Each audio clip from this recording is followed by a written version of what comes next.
बोलो शिव गुरु महाराज की जय हो। मैया भवानी की जय हो। कार्तिक गणेश की जय हो।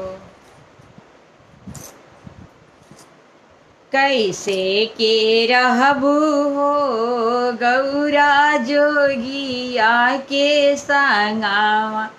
कैसे के रहबू हो गौरा जोगिया के संगावा। नाई हर में रहलू गौरा महलाया टड़िया।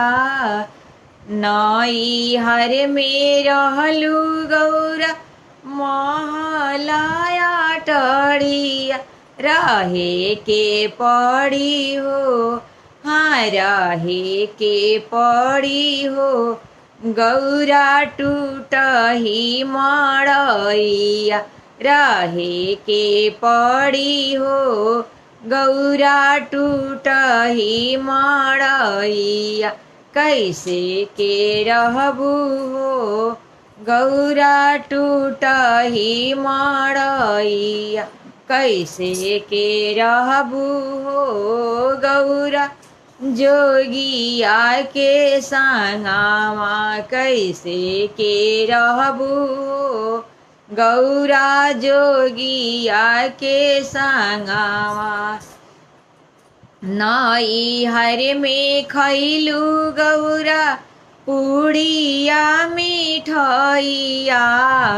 नाई हर में खैलू गौरा पुड़िया मिठैया। खाए के पड़ी हो, हाँ खाए के पड़ी हो गौरा भंगिया के गोलावा।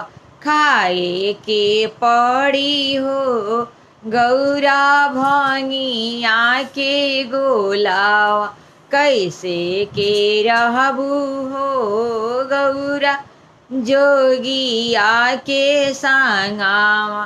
कैसे के रहबू हो गौरा जोगिया के संगावा। नाई हर में पिन्हलू गौरा लहंगा चुनरिया। नाई हर में पिन्हलू गौरा लहंगा चुनरिया।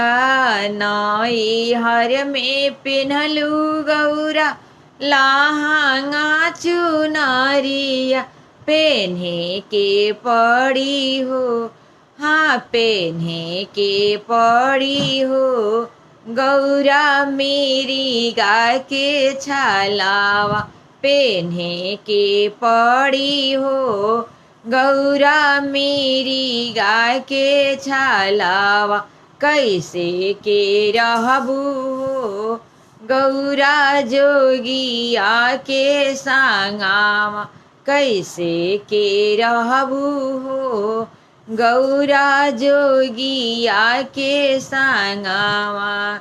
नाई हर में सोवलू गौरा तो सक तकियावा।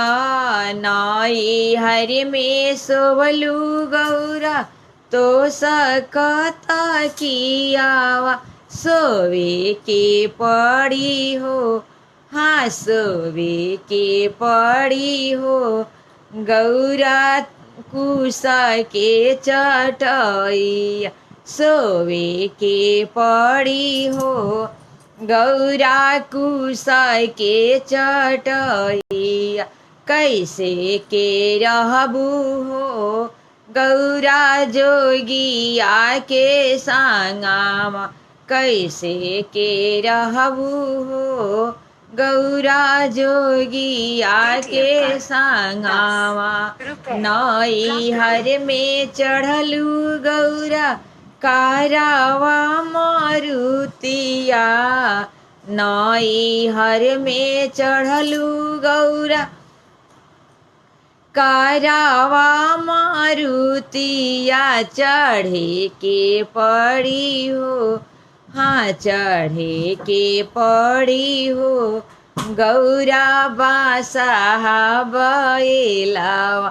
चढ़े के पड़ी हो गौरा बासा बैलावा, कैसे के रहबू हो गौरा जोगिया के संगावा, कैसे के रहबू हो गौरा जोगिया के संगावा।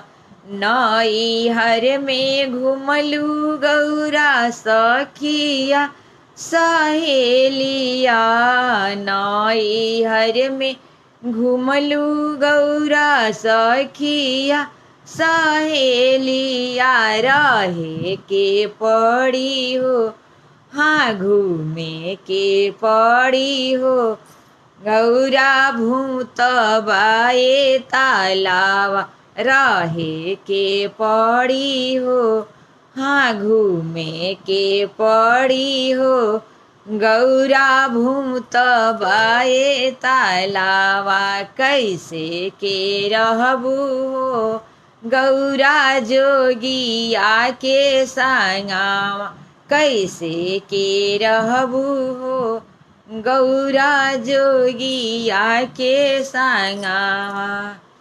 अगर शिव जी के भजन अच्छा लगा हो तो लाइक शेयर कमेंट जरूर कीजिएगा, और जो मेरे चैनल पे हैं नए वो फॉलो करना मत भूलिएगा, और जो चैनल से जुड़े हुए हैं पहले से ही वो कमेंट करना मत भूलिएगा।